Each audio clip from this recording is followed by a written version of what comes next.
Hi అండి. నమస్తే అండి అందరికీ. అయితే ఈరోజు మన కిచెన్లోని ఈ వేసవికాలం ఒంటికి చలువ చేసే ఈ బియ్యం నూక పెసరపప్పు కలిపి చేసుకునే ఈ అల్పాహారం, ఇది నైట్ డిన్నర్లోకైనా చేసుకోవచ్చు, లేదా మార్నింగ్ బ్రేక్ఫాస్ట్లోకైనా చేసుకునే ఈ బియ్యం రవ్వ ఉప్మా చూద్దామండి. ఇది చాలా కమ్మగా ఉంటుందండి. చాలా తక్కువ ఇంగ్రీడియంట్స్ ఉపయోగించుకొని తయారు చేసుకునే ఈ రవ్వ ఉప్మా ఒకసారి చూడండి. అయితే దీనికోసం ముందుగా దళసరిగా ఉండే గిన్నె పెట్టుకోవాలి. నేనైతే కుక్కర్ తీసుకున్నాను. కుక్కర్లోని వేడెక్కిన తర్వాత 2-3 స్పూన్లు ఆయిల్ వేసుకొని, ఆయిల్ హీట్ అయిన తర్వాత 2 స్పూన్లు సన్నగా తరిగిన అల్లం ముక్కలు ఫస్ట్ వేసుకోవాలండి. అల్లం ముక్కల తర్వాత మన కారానికి తగినట్టు 5-6 పచ్చిమిరపకాయలు, ఒక ఎండుమిరపకాయ, కొంచెం కరివేపాకు, ఒక స్పూను పెద్ద స్పూన్ జీలకర్ర వేసుకొని నూనెలో ఇవన్నీ బాగా వేయించుకోవాలి. వేయించుకున్న తర్వాత ఒక అర గ్లాసు పెసరపప్పు తీసుకోవాలండి. తీసుకొని నూనెలోని బాగా వేయించుకోవాలండి. ఎంత వేగాలి అంటే పెసరపప్పు దోరగా వేగాలన్నమాట. గోల్డెన్ కలర్లోకి రావాలి. అంత ఎరుపుగా వేగిన తర్వాత అప్పుడు ఒక పెద్ద ఉల్లిపాయలు 2-3, అంటే ఈ ఉల్లితరుగు ఎంత ఎక్కువ వేసుకుంటే ఈ బియ్యం రవ్వ ఉప్మా అంత రుచిగా ఉంటుందండి, అంత కమ్మగా ఉంటుందన్నమాట. అందుకు ఉల్లిపాయలు ఎంత ఎక్కువ తీసుకుంటామన్నది మన ఇష్టమే.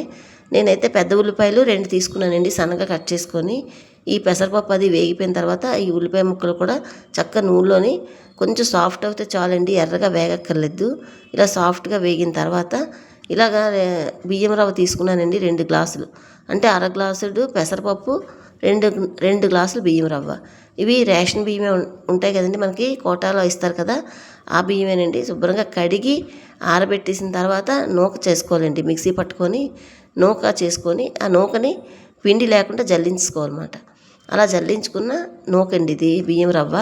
లేదు ఇది అలా అయినా చేసుకోవచ్చు, లేదు డైరెక్ట్గా సూపర్ మార్కెట్లో కానీ, ఇక్కడ ఆన్లైన్ షాప్స్లో కానీ ఎక్కడైనా దొరుకుద్ది బియ్యం రవ్వ. ఆ రవ్వ అయినా తీసుకొని పెసరపప్పుతో పాటు ఈ బియ్యం రవ్వను కూడా 5-6 నిమిషాలు వేయించుకోవాలండి. రవ్వ కలర్ మారాలి, కొంచెం తెల్లగా ఉన్నదల్లా కొంచెం రంగు మారేటట్టుగా వేయించుకోవాలి. ఇలా చక్కగా బియ్యం రవ్వ, పెసరపప్పు, ఈ ఉల్లిపాయలు, తాలింపులు అన్నీ వేగిపోయిన తర్వాత మన రుచికి సరిపడగా ఉప్పు, అలాగే కొంచెం ఒక పావు స్పూను గరం మసాలా వేసుకోవాలండి. మనకి ఇంకా పసుపు కానీ కారం కానీ వేయనవసరం లేదు.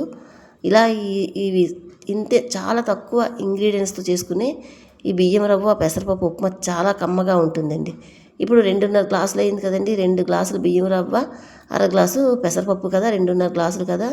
మీరు 5 గ్లాసులు, కరెక్ట్గా వంతుకి 2 వంతులు అన్నమాట, 5 గ్లాసులు హాట్ వాటర్ మరిగించుకొని అవి చక్కగా పోసుకోవాలండి. ఉప్మాల్లోకైనా, పులావుల్లోకైనా, ఇలాగ ఏవైనా కూరలు కట్టా ఇలాంటి కర్రీస్, ఇలాంటి రెసిపీస్ చేసేటప్పుడు మనం హాట్ వాటర్ పోసుకొని మూత పెట్టి మంటను మీడియంలో పెట్టి 10 నిమిషాలు వదిలేస్తే అప్పుడు ఇలా రెడీ అయిపోయిందండి.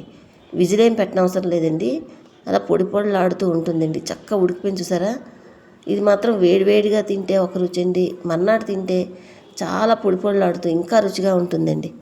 చక్కగా ఇదంతా శుభ్రంగా బాగా పైనుండి కింద వరకు చక్కగా నీట్గా కలుపుకోవాలండి.